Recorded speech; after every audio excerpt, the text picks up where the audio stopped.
Duty चाहे जहां की हो, सफर अपने लोगों के साथ हो तो थकान महसूस ही नहीं होती।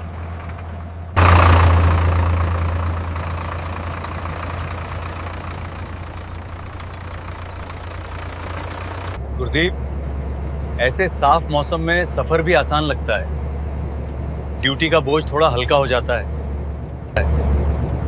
जी साहब, आगे सिर्फ सिंगल रोड है, रास्ता बिल्कुल साफ है।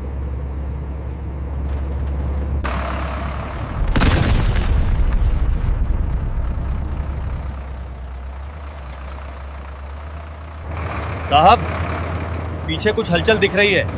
मैं जरा ध्यान से देख रहा हूं। गुरदीप, रफ्तार कम रखो, रास्ता अपने आप बन जाएगा। उन्हें जगह दे दो, हमें किसी से रेस नहीं लगानी, हम अपनी लेन में रहेंगे।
साइड में लगा गाड़ी, रास्ता खाली कर अभी।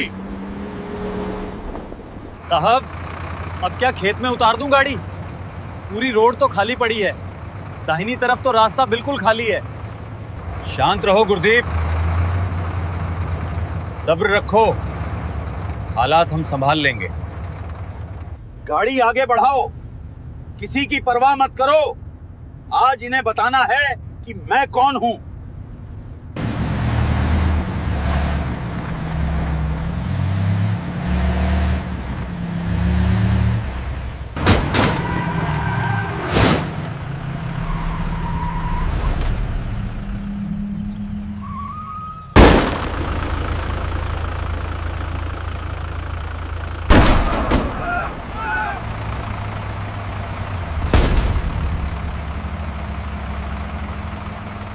नीचे मत उतरना, पहले स्थिति को समझने दो।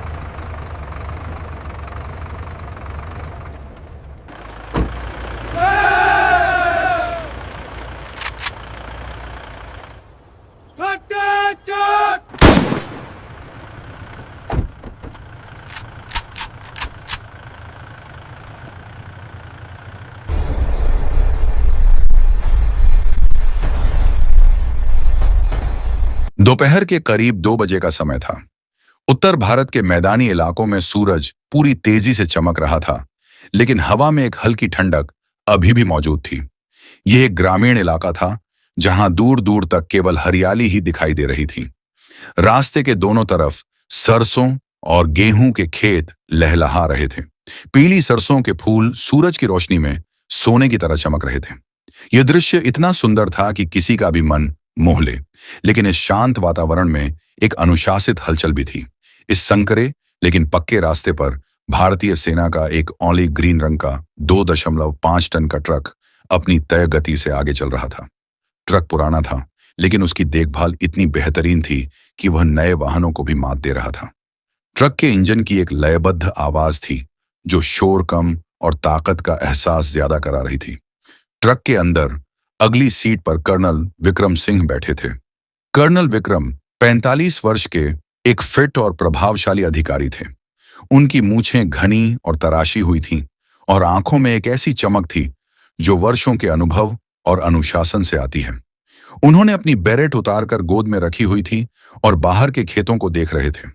ट्रक को लांस नायक गुरदीप चला रहा था, जो बहुत ही सतर्क और कुशल ड्राइवर था। पीछे की तरफ 4 और जवान बैठे थे, जो आपस में धीमी आवाज में बातें कर रहे थे। वे एक रूटीन मूवमेंट पर थे, एक बेस से दूसरे बेस की ओर जा रहे थे। रास्ते पर ट्रैफिक न के बराबर था। कभी कभार कोई ट्रैक्टर या साइकिल सवार गुजर जाता था। कर्नल विक्रम ने गुरदीप से कहा, गुरदीप, मौसम बहुत साफ है आज। अगर हम इसी रफ्तार से चलते रहे तो शाम तक छावनी पहुंच जाएंगे। गुरदीप ने मुस्कुराते हुए जवाब दिया, जी साहब, रास्ता भी अच्छा है और ट्रैफिक भी नहीं है। बस ये सिंगल वे है, इसलिए जरा ध्यान रखना होता है। सब कुछ शांत था, लेकिन यह शांति बस कुछ ही पलों की मेहमान थी। अचानक पीछे से एक तेज और चुभने वाली आवाज ने शांति भंग कर दी। यह एक हाई डेसिबल वाला प्रेशर हॉर्न था, जिसे आमतौर पर गैर कानूनी माना जाता है। गुरदीप ने साइड मिरर में देखा। धूल का एक विशाल गुब्बार पीछे से उठता हुआ दिखाई दे रहा था। साहब, पीछे कोई वीआईपी काफिला लग रहा है, गुरदीप ने शीशे में देखते हुए कहा। कर्नल विक्रम ने पीछे घूमकर देखा नहीं, बस शांत भाव से कहा, उन्हें जगह दे दो गुरदीप, हमें किसी से रेस नहीं लगानी, हम अपनी लेन में रहेंगे। गुरदीप ने ट्रक को रास्ते के बिल्कुल बाईं ओर दबा दिया। ट्रक के पहिए रास्ते से उतरकर कच्ची पटरी पर आ गए, ताकि पीछे से आने वाले वाहनों को निकलने के लिए पूरी जगह मिल सके। आर्मी का अनुशासन यही सिखाता है, आम नागरिकों को पहले रास्ता देना। लेकिन पीछे आने वाला काफिला कोई साधारण काफिला नहीं था। यह इलाके के बाहुबली विधायक एमएलए रतन प्रताप सिंह का काफिला था। सबसे आगे काले रंग की महिंद्रा स्कॉर्पियो थी, जिस पर लाल और नीली बत्तियां लगी थीं, जो अब नियमों के विरुद्ध थीं, लेकिन यहां नियम विधायक जी का चलता था। उसके पीछे काफिले की शान एक दूधिया सफेद रंग की टोयोटा लेजेंडर चल रही थी। यह कार विधायक की थी और उसके पीछे सुरक्षा कर्मियों से भरी 7 और काली स्कॉर्पियो कारें थीं। कुल मिलाकर 8 स्कॉर्पियो और एक टोयोटा लेजेंडर का यह काफिला रास्ते पर दहशत फैलाता हुआ आ रहा था। हालांकि आर्मी ट्रक ने रास्ते पर काफी जगह दे दी थी, फिर भी काफिले की जीपें लगातार हॉर्न बजा रही थीं। सायरन की आवाज से पूरा गांव गूंज रहा था। खेतों में काम कर रहे किसान सिर उठाकर इस तमाशे को देखने लगे। सबसे आगे चल रही एस्कॉर्ट कार स्कॉर्पियो तेजी से ट्रक के बगल में आई। उसमें बैठे गनमैन ने खिड़की से हाथ निकालकर ट्रक ड्राइवर गुरदीप को और नीचे उतरने का इशारा किया। गुरदीप बड़बड़ाया, साहब, अब क्या खेत में उतार दूं ट्रक? पूरा रास्ता तो खाली है। कर्नल विक्रम ने शांत रहते हुए कहा, ध्यान मत दो गुरदीप, बस चलते रहो, अपनी गति धीमी रखो। विधायक की टोयोटा लेजेंडर अब ट्रक के बराबर आ गई थी। विधायक रतन प्रताप सिंह अपनी सीट पर बैठे बैठे यह सब देख रहे थे। उन्हें यह बात हजम नहीं हो रही थी कि एक मामूली ट्रक ने उनकी रफ्तार कम कर दी। उन्हें लगा कि ट्रक ड्राइवर ने जानबूझकर उन्हें साइड देने में देरी की। उनका अहंकार, जो उनकी ताकत और पैसों के नशे में चूर था, उन्हें यह सोचने पर मजबूर कर रहा था कि यह ट्रक वाला उनका अपमान कर रहा है। विधायक ने अपने ड्राइवर को आदेश दिया, कार आगे लगा इसके, देखता हूं कौन है ये। ड्राइवर ने टोयोटा लेजेंडर का एक्सीलेटर दबाया। भारी भरकम एसयूवी ने एक झटके में रफ्तार ली और आर्मी ट्रक को ओवरटेक किया, लेकिन ओवरटेक करके वह सीधा नहीं गया। विधायक के इशारे पर ड्राइवर ने अचानक कार को आर्मी ट्रक के बिल्कुल सामने लाकर कट मारा और जोर से ब्रेक लगा दिए। यह एक बहुत ही खतरनाक कदम था। ध्यान से, कर्नल विक्रम चिल्लाए। गुरदीप ने अपनी पूरी ताकत से ब्रेक पेडल दबाया। आर्मी के भारी ट्रक के टायरों ने रास्ते पर घर्षण किया और एक तीखी छी छी की आवाज गूंजी। ट्रक विधायक की चमचमाती लेजेंडर के बम्पर से महज कुछ इंच की दूरी पर रुका। अगर गुरदीप सतर्क न होता तो एक भयानक दुर्घटना हो सकती थी। ट्रक के झटके से पीछे बैठे जवान एक दूसरे से टकराए। कर्नल विक्रम ने डैशबोर्ड पर हाथ रखकर खुद को संभाला। वातावरण में अब धूल और जले हुए टायरों की गंध थी। कर्नल विक्रम का चेहरा अब भी शांत था, लेकिन उनकी भौहें तन गई थीं। उन्होंने गुरदीप से कहा, नीचे मत उतरना, पहले स्थिति को समझने दो। सामने रुकी टोयोटा लेजेंडर और बाकी की 8 स्कॉर्पियो कारों के दरवाजे एक साथ खुले। ऐसा लगा जैसे किसी फिल्म का सीन चल रहा हो। काली वर्दियों में निजी सुरक्षा कर्मी और सफारी सूट पहने गनमैन बंदूकों के साथ बाहर निकले और उन्होंने आर्मी ट्रक को घेरना शुरू कर दिया। सबसे अंत में टोयोटा लेजेंडर का दरवाजा खुला। विधायक रत्न प्रताप सिंह बाहर निकले। सफेद खादी का कुर्ता पायजामा, गले में सोने की मोटी चेन और आंखों पर महंगा काला चश्मा। उनके चेहरे पर क्रोध और अहंकार साफ झलक रहा था। वे चलते हुए ट्रक के ड्राइवर साइड की तरफ आए। विधायक ने ट्रक के दरवाजे पर जोर से हाथ मारा और चिल्लाया, ओए ड्राइवर, नीचे उतर। तुझे दिखाई नहीं देता पीछे कौन आ रहा है? हॉर्न सुनाई नहीं देता तुझे? कर्नल विक्रम ने गुरदीप को शांत रहने का इशारा किया और खुद अपनी साइड का दरवाजा खोला। वे नीचे उतरे। उनके जूते रास्ते पर टिके तो एक सधी हुई आवाज आई। कर्नल ने अपनी वर्दी ठीक की, बेरेट पहनी और घूमकर विधायक की तरफ आए। विधायक रतन प्रताप ने कर्नल को देखा। उसे लगा था कोई डरपोक ड्राइवर होगा, लेकिन सामने भारतीय सेना का एक कर्नल मौजूद था। फिर भी विधायक का नशा इतना गहरा था कि उसे वर्दी का लिहाज भी नहीं रहा। विधायक ने कर्नल की तरफ उंगली उठाई और तल्ख लहजे में कहा, यह रास्ता क्या तुम्हारे बाप का है जो बीच रास्ते में ट्रक चला रहे हो? कब से हॉर्न दे रहे हैं? साइड देने में क्या जोर आ रहा था? कर्नल विक्रम सिंह ने विधायक की आंखों में सीधे देखते हुए एक बहुत ही संयमित लेकिन भारी आवाज में जवाब दिया, मिस्टर, यह पब्लिक का रास्ता है। हमने आपको निकलने के लिए काफी जगह दी थी और जिस तरह से आपने अपनी कार हमारे ट्रक के सामने रोकी है, उससे न केवल आपकी जान जा सकती थी बल्कि मेरे जवानों को भी चोट लग सकती थी। विधायक हंसा, एक मजाक भरी हंसी। उसने अपने आसपास मौजूद गुर्गों की तरफ देखा और बोला, देखो भाई, ये हमें कानून सिखा रहे हैं। अरे ओ फौजी, तुम जानते नहीं हो तुम किससे बात कर रहे हो।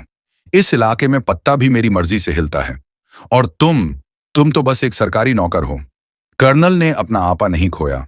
मैं भारतीय सेना का अधिकारी हूं और हम देश के नौकर हैं, किसी व्यक्ति विशेष के नहीं। आप अपनी कारें हटा लें और हमें जाने दें। विधायक का गुस्सा 7वें आसमान पर पहुंच गया। उसे यह बर्दाश्त नहीं था कि कोई उसके सामने इतनी बेबाकी से बोले, वो भी उसकी अपनी इलाकाई जमीन पर। विधायक एक कदम आगे आया और कर्नल के कंधे पर उंगली रखते हुए कहा, तुम्हारे जैसे 2 कौड़ी के कर्नल मैंने बहुत देखे हैं। अभी यहां सबके सामने तुम्हारी वर्दी उतरवा दूंगा। समझ रहे हो? इतनी बेइज्जती करूंगा कि इस रास्ते पर भीख मांगते फिरोगे। ये सुनते ही ट्रक के पीछे से बाकी 4 जवान भी अपने इंसास राइफलों के साथ नीचे कूद पड़े। अपने कर्नल की बेइज्जती उनसे बर्दाश्त नहीं हो रही थी। उन्होंने अपनी राइफलें सीधी तो नहीं की, लेकिन उनकी उंगलियां मजबूत हो गई थीं। माहौल एकदम तनावपूर्ण हो गया था। एक तरफ 30 से 40 हथियारबंद निजी गुंडे और दूसरी तरफ 5 से 6 अनुशासित फौजी। रास्ते के दोनों तरफ खेतों में काम करने वाले लोग अब किनारे जमा होने लगे थे। यह दृश्य अब एक बड़े नाटक का रूप ले रहा था। दोपहर की धूप अब और तीखी हो गई थी, लेकिन रास्ते पर जमा हुए लोगों को गर्मी का एहसास नहीं हो रहा था। वहां का तापमान किसी और ही वजह से ज्यादा हुआ था। एक तरफ भारतीय सेना के 5 से 6 जवान जो अपनी ट्रेनिंग और अनुशासन के कारण शांत थे, लेकिन उनकी उंगलियां राइफल के ट्रिगर गार्ड के पास थीं। दूसरी तरफ विधायक रतन प्रताप सिंह के 30 से 40 निजी सुरक्षाकर्मी जो अपनी संख्या के बल पर शेर बन रहे थे। विधायक की बात सुनकर कर्नल विक्रम सिंह के चेहरे की लकीरें सख्त हो गई थीं। 2 कौड़ी का कर्नल और वर्दी उतरवा दूंगा, ये शब्द किसी भी सैनिक के लिए गाली से कम नहीं थे। कर्नल ने गहरी सांस ली। वे जानते थे कि अगर उन्होंने अभी हाथ उठाया या आदेश दिया तो यहां खून खराबा हो जाएगा। ये गुंडे भले ही संख्या में ज्यादा हों, लेकिन उनके ट्रेंड कमांडोज के सामने ये 5 मिनट भी नहीं टिकेंगे। लेकिन कर्नल विक्रम एक जिम्मेदार अफसर थे। वे आम नागरिकों के बीच गोलीबारी नहीं चाहते थे। उन्होंने अपने जवानों की तरफ देखा और कड़क आवाज में आदेश दिया, जवानों, अपनी पोजीशन लो, लेकिन फायर नहीं करना है जब तक मेरा आदेश न हो। Stand down.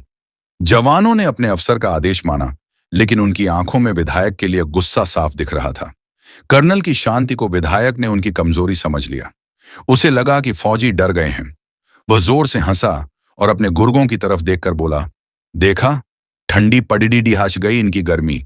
ये वर्दी वाले सिर्फ बॉर्डर पर शेर बनते हैं, हमारे सामने तो भीगी बिल्ली है। विधायक फिर से कर्नल के करीब आया। उसने अपना काला चश्मा उतारा और उसे अपनी सफेद कुर्ते की जेब में रखते हुए बोला, सुनो कर्नल, तुम शायद नए हो इस इलाके में। यहां का एएसपी मेरी सिफारिश से नियुक्त होता है। डीएम मेरी मर्जी के बिना छुट्टी नहीं लेता। और तुम मुझे कानून सिखाओगे? कर्नल विक्रम ने शांत स्वर में कहा, विधायक जी, आप अपनी ताकत का गलत जगह प्रदर्शन कर रहे हैं। हम दुश्मन नहीं हैं, हम भी इसी देश के रक्षक हैं। आप बस अपनी कारें हटाइए, हमें आगे जाने दीजिए। इस बात पर विधायक आग बबूला हो गया। उसने कर्नल के सीने पर उंगली गड्ढाते हुए धक्का देने की कोशिश की। हटाऊंगा, कारें भी हटाऊंगा, लेकिन तब जब तुम मेरे पैरों में गिरकर माफी मांगोगे। तुमने मेरी कार रोकी, मेरा समय बर्बाद किया। अब माफी मांगो, वरना यहीं सबके सामने तुम्हारा कोर्ट मार्शल करवा दूंगा। इस बीच रास्ते के दोनों तरफ तमाशबीनों की भीड़ जमा होती जा रही थी। आसपास के खेतों से मजदूर, ट्रैक्टर चालक और राहगीर रुक गए थे। पहले लोग डर रहे थे, लेकिन विधायक की बदतमीजी अब हद पार कर रही थी। भीड़ में कुछ कॉलेज के लड़के भी थे, जो शायद शहर से लौट रहे थे। उन्होंने जब देखा कि एक नेता देश के जवानों के साथ ऐसा सुलूक कर रहा है, तो उन्होंने चुपके से अपने मोबाइल फोन निकाल लिए। एक लड़के ने धीरे से अपने दोस्त से कहा, भाई वीडियो बना, ये विधायक तो आर्मी वालों को गालियां दे रहा है, इसे वायरल करेंगे। दोस्त ने कैमरा ऑन किया और रिकॉर्डिंग शुरू कर दी। विधायक का चिल्लाना, गालियां देना और कर्नल का शांत रहना, सब कुछ रिकॉर्ड हो रहा था। विधायक का ध्यान इस तरफ नहीं था, वह अपने अहंकार के नशे में चूर था। उसे लग रहा था कि वह यहाँ का राजा है और कोई उसका कुछ नहीं बिगाड़ सकता। विधायक ने अपनी फॉर्च्यूनर की बोनट पर हाथ मारा और चिल्लाया, अरे ओ, कहां गया वो एसपी? मिलाओ फोन उसको, अभी के अभी। उसका एक चमचा पीए भागता हुआ आया और फोन मिलाने लगा। कर्नल विक्रम ने अब अपनी आवाज थोड़ी ऊंची की, ताकि वहां मौजूद जनता भी सुन सके। मिस्टर रतन प्रताप, आप एक जनप्रतिनिधि हैं। आपको शोभा नहीं देता कि आप वर्दी का अपमान करें। यह वर्दी किसी नेता की खैरात नहीं है। इसे पहनने के लिए खून पसीना बहाना होता है।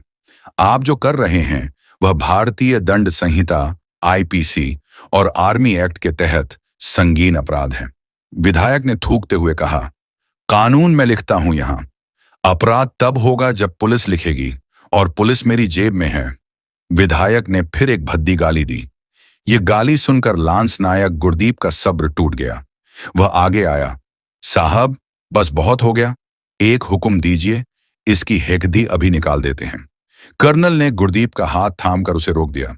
नहीं गुरदीप, हम कानून हाथ में नहीं लेंगे। इसका जवाब कानून ही देगा, संयम रखो। विधायक ने गुरदीप को आगे आते देखा तो वह और भी आक्रामक हो गया। आ ना, मार मुझे, हाथ लगा के दिखा। अगर तूने मुझे उंगली भी लगाई ना तो पूरे खानदान को जेल में सर ढवा दूंगा। लगभग 20 से 25 मिनट हो चुके थे। जाम लग गया था। विधायक न तो आगे जा रहा था और न ही आर्मी ट्रक को जाने दे रहा था। वह बस अपनी ताकत का प्रदर्शन कर रहा था। कर्नल विक्रम समझ चुके थे कि बातों से यह आदमी नहीं मानने वाला। कर्नल ने धीरे से अपनी जेब से अपना वॉकी टॉकी निकाला। उन्होंने सोचा कि अब लोकल पुलिस या हेडक्वार्टर को सूचित करने का समय आ गया है। जैसे ही उन्होंने वॉकी टॉकी ऑन किया, विधायक ने झपट्टा मारकर उसे छीनने की कोशिश की। किसे फोन कर रहा है बे? रख इसे नीचे। कर्नल ने फुर्ती से अपना हाथ पीछे किया और विधायक का हाथ हवा में ही रह गया। कर्नल की आंखों में अब अंगारे दहक रहे थे। उन्होंने बहुत ही धीमी और खतरनाक आवाज में कहा, हाथ मत लगाना विधायक जी। अब तक मैं एक नागरिक से बात कर रहा था, लेकिन अगर आपने सरकारी संपत्ति या वर्दी को हाथ लगाया तो मैं भूल जाऊंगा कि आप नेता हैं। फिर मैं वही करूंगा जो एक सैनिक दुश्मन के साथ करता है। कर्नल की इस चेतावनी में इतनी ठंडी दहशत थी कि विधायक एक पल के लिए सहम गया। उसके गुंडे भी जो अब तक हंस रहे थे, एकदम चुप हो गए। माहौल में एक अजीब सा सन्नाटा छा गया। हवा भी रुक गई थी। तभी विधायक के पीए का फोन जोर से बजा। उसने फोन उठाया, कुछ सुना और उसके चेहरे का रंग उड्डी एच गया। वह भागता हुआ विधायक के पास आया। सर, बद्धा फोन है। विधायक ने झुंझलाते हुए कहा। किसका है? कह दो बिजी हूं अभी। पीए ने कांपते हुए कहा, सर पार्टी हाई कमान से है और सर वो बहुत गुस्से में लग रहे हैं। विधायक के माथे पर पसीने की पहली बूंद छलकी। उसने कर्नल की तरफ एक शक भरी नजर डाली और फिर कांपते हाथों से फोन थाम लिया। दोपहर की उस तपती धूप में रास्ते के बीचों बीच मौजूद विधायक रतन प्रताप सिंह अपने हाथ में वह फोन थामे हुए था। उसके माथे पर पसीना अब साफ दिखाई दे रहा था। अभी कुछ पल पहले तक जो चेहरा घमंड से लाल था, अब वह डर से पीला पड़ने लगा था। फोन की स्क्रीन पर चमकता हुआ नाम उसके लिए किसी यमराज के संदेश से कम नहीं था। यह कॉल पार्टी के प्रदेश अध्यक्ष का था, जो आम तौर पर सीधे विधायकों को फोन नहीं करते थे जब तक कि मामला बेहद गंभीर न हो। चारों तरफ एक अजीब सा सन्नाटा छा गया था। कर्नल विक्रम सिंह अभी भी अपनी जगह पर अडिग थे। उनकी आंखों में वही ठहराव था जो एक तूफान से पहले समुद्र में होता है। विधायक के गुर्गे, जो अब तक अपनी मूंछों पर ताव दे रहे थे, अपने बॉस के चेहरे का रंग उड्डहता देख एक दूसरे को कनखियों से देखने लगे। उन्हें आभास हो गया था कि हवा का रुख बदल रहा है। विधायक ने कांपते हुए हाथों से फोन को कान से लगाया।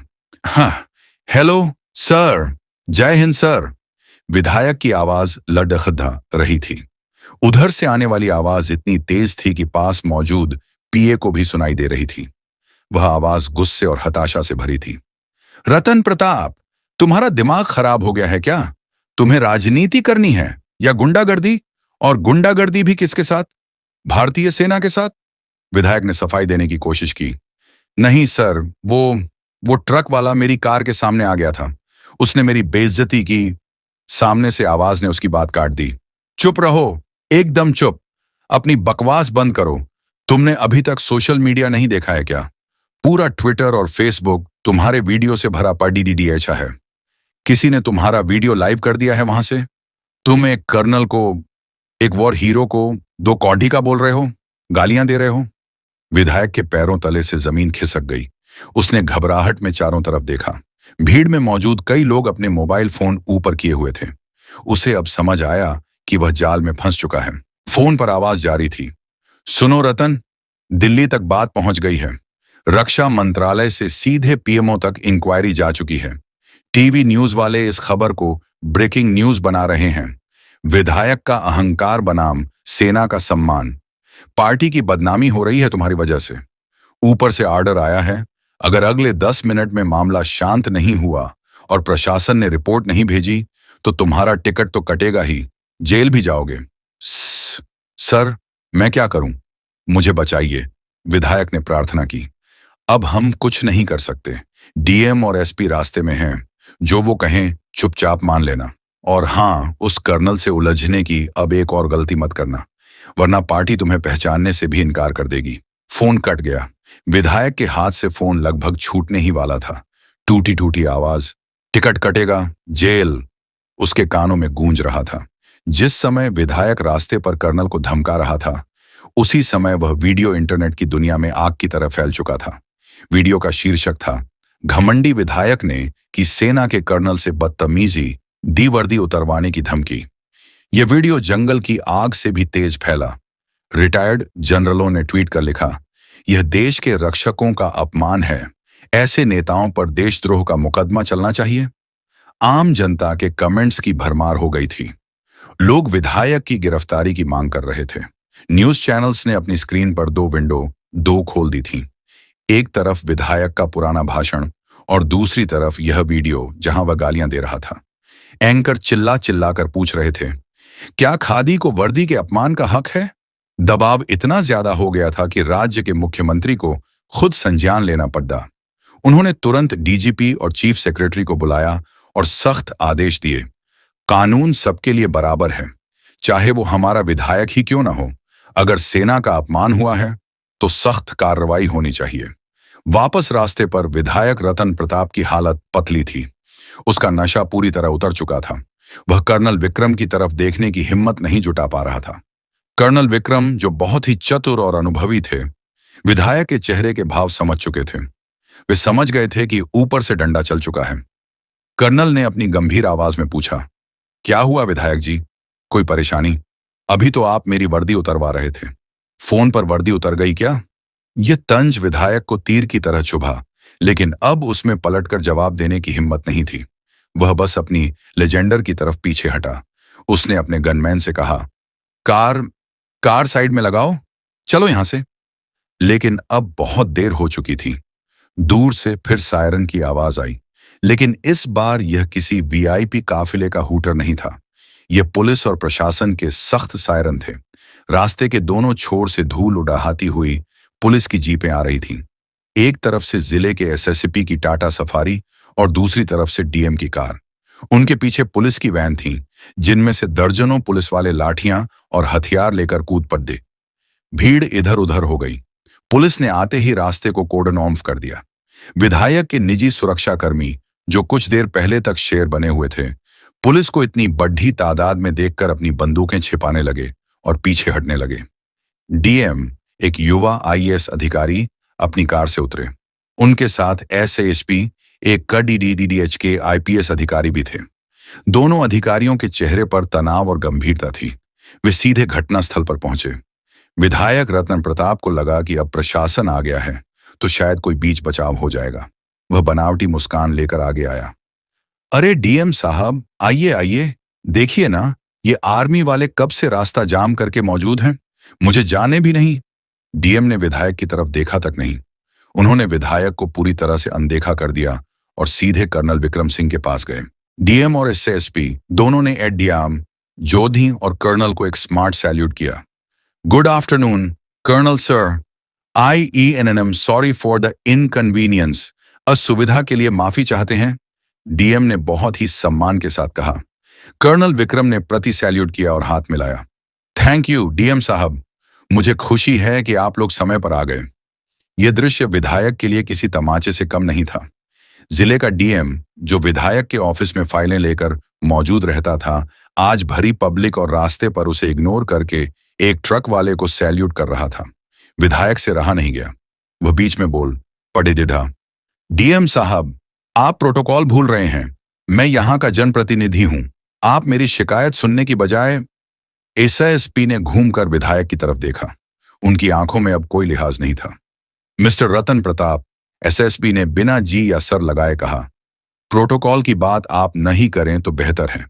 आपने एक ऑन ड्यूटी आर्मी ऑफिसर को रोका है, उन्हें धमकाया है और सरकारी काम में बाधा डाली है। हमारे पास आपके खिलाफ पर्याप्त सबूत हैं। वो देखिए। एसएसपी ने रास्ते के किनारे मौजूद एक लड़के की तरफ इशारा किया जो अभी भी रिकॉर्डिंग कर रहा था। सब कुछ रिकॉर्ड हो चुका है, विधायक ने हकलाते हुए कहा। तो क्या हुआ? बहस तो होती रहती है। आप इसे रफा दफा कीजिए। डीएम ने अपनी फाइल से एक कागज निकाला, या शायद बस दिखावा किया, और बोले, रफा दफा नहीं होगा सर, लखनऊ से सीधे आदेश हैं। हम आपके खिलाफ सरकारी काम में बाधा डालने, सेक्शन 353 आईपीसी, सेना का अपमान करने और मोटर व्हीकल एक्ट के उल्लंघन के तहत मामला दर्ज कर रहे हैं। आपकी सभी कारें यहीं सीज की जाएंगी। कारें सीज होंगी? विधायक चिल्लाया। मेरी लेजेंडर, तुम जानते हो मैं कौन हूं? कर्नल विक्रम, जो अब तक चुपचाप यह सब देख रहे थे, धीरे से आगे आए। उन्होंने विधायक की आंखों में देखा और कहा, आप कौन हैं यह तो अब पूरा देश जान गया है विधायक जी, लेकिन आप यह भूल गए कि यह देश चलता किससे है। यह देश नेताओं के भाषणों से नहीं, संविधान और सीमा पर मौजूद जवान के त्याग से चलता है। आज आपने उस त्याग का अपमान करने की कोशिश की। कर्नल ने डीएम की तरफ मुद्दा कर कहा, डीएम साहब, मेरे जवानों को देर हो रही है, हमें अपने गंतव्य पर पहुंचना है। क्या हम जा सकते हैं? डीएम ने रास्ता साफ करने का आदेश दिया। बिल्कुल सर। इंस्पेक्टर, कर्नल साहब के ट्रक के लिए रास्ता क्लियर करवाओ और इन स्कॉर्पियो कारों को साइड में हटाओ। अगर चाबी नहीं दे रहे तो क्रेन मंगवा कर उठाओ। पुलिस वाले तुरंत हरकत में आ गए। जिस रास्ते पर विधायक की कारें आकदीएच कर मौजूद थीं, अब पुलिस वाले डंडे मार मार कर उनके ड्राइवरों को हटने के लिए कह रहे थे। विधायक के गुंडे चुपचाप अपनी कारों में बैठकर उन्हें खेतों के किनारे उतारने लगे। रास्ते का बीच का हिस्सा खाली हो गया।